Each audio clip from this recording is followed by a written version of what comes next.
തദ്ദേശ പുനർവിഭജനം ഓർഡിനൻസ് പെരുമാറ്റം നിൽക്കുന്നതിനാണ് നടപടി.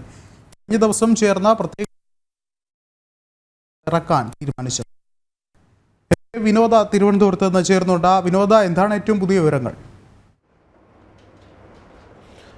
തീർച്ചയായും വിഷ്ണു, നമുക്കറിയാം കഴിഞ്ഞ ദിവസം പ്രത്യേക മന്ത്രിസഭാ യോഗം തന്നെ ചേർന്നിരുന്നു. തദ്ദേശ സ്വയംഭരണ സ്ഥാപനങ്ങളിലെ വാർഡുകൾ വർദ്ധിപ്പിക്കുന്നു. പ്രത്യേകിച്ചും എല്ലാ തദ്ദേശ സ്ഥാപനങ്ങളിലും കുറഞ്ഞത് ഒരു വാർഡ് വീതമെങ്കിലും വർദ്ധിപ്പിച്ചുകൊണ്ടുള്ള ഒരു ഓർഡിനൻസ് ഇറക്കാൻ വേണ്ടിയിട്ടാണ് കഴിഞ്ഞ ദിവസം മന്ത്രിസഭയുടെ പ്രത്യേക യോഗം ചേർന്നത്. ആ യോഗത്തിൽ മറ്റു തീരുമാനങ്ങളൊന്നും ഉണ്ടായിരുന്നില്ല. ഈ ഓർഡിനൻസ് രാജ്ഭവനിലേക്ക് നൽകി ഗവർണർക്ക് നൽകി. ഗവർണർ ഇതിൽ ഒപ്പിടേണ്ടതുണ്ട്. എന്നാൽ ഗവർണർ ഇപ്പോൾ ഒപ്പിടാതെ ഈ ഓർഡിനൻസ് മടക്കിയിരിക്കുകയാണ്. അതിൻ്റെ പ്രധാനപ്പെട്ട കാരണം തെരഞ്ഞെടുപ്പ് പെരുമാറ്റച്ചട്ടം നിലനിൽക്കുന്നു. ജൂൺ 4 വരെ കേന്ദ്ര തെരഞ്ഞെടുപ്പ് കമ്മീഷൻ്റെ പെരുമാറ്റച്ചട്ടം നിലനിൽക്കുന്നതിനാൽ ഈ ഓർഡിനൻസിൽ ഒപ്പിടാനാവില്ല എന്നാണ് ഗവർണർ അതിൽ കുറിച്ചിട്ടുള്ളത്.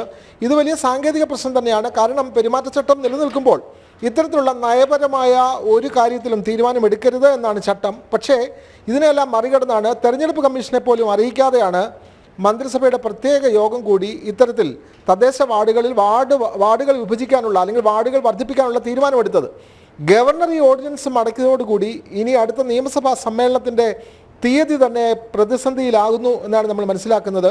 സംസ്ഥാന സർക്കാർ ഈ പ്രതിസന്ധി മറികടക്കാൻ ഇനിയും തെരഞ്ഞെടുപ്പ് കമ്മീഷനെ സമീപിക്കാൻ ഒരുങ്ങുകയാണ്. തെരഞ്ഞെടുപ്പ് കമ്മീഷൻ്റെ പ്രത്യേക അനുമതിയോടെ ഈ ഓർഡിനൻസ് വീണ്ടും തയ്യാറാക്കി ഗവർണർക്ക് നൽകാനാണ് നീക്കം.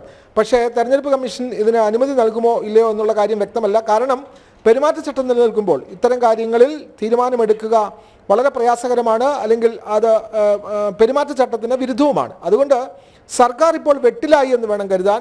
ഇത്തരത്തിൽ പെരുമാറ്റച്ചട്ടം നിലനിൽക്കുമ്പോൾ മറ്റ് ഒരു കാര്യത്തിലും തീരുമാനമെടുക്കാത്ത, പ്രത്യേകിച്ചും മഴക്കാല വേനൽ മഴയെ തുടർന്ന് നിരവധി പ്രശ്നങ്ങൾ സംസ്ഥാനത്തുണ്ട്. അതിനെ സംബന്ധിച്ച അടിയന്തരമായ ഒരു യോഗം പോലും വിളിക്കാൻ തയ്യാറാകാതെ ഇരിക്കുന്ന സർക്കാരാണ് ഇത്തരത്തിൽ വളരെ ധൃതിയിൽ തദ്ദേശ സ്ഥാപനങ്ങളിലെ വാർഡുകൾ വർദ്ധിപ്പിക്കാനുള്ള ഒരു ഓർഡിനൻസ് പുറത്തിറക്കുന്നത്.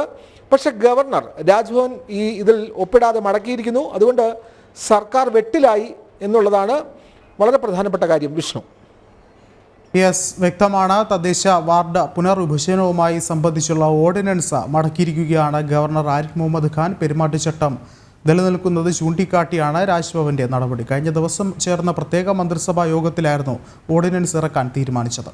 ഇതോടെ സംസ്ഥാന സർക്കാർ വെട്ടിലാവുകയാണ്. MK വിനോദാണ് വിശദമായ റിപ്പോർട്ടുകൾ പങ്കുവച്ചത്.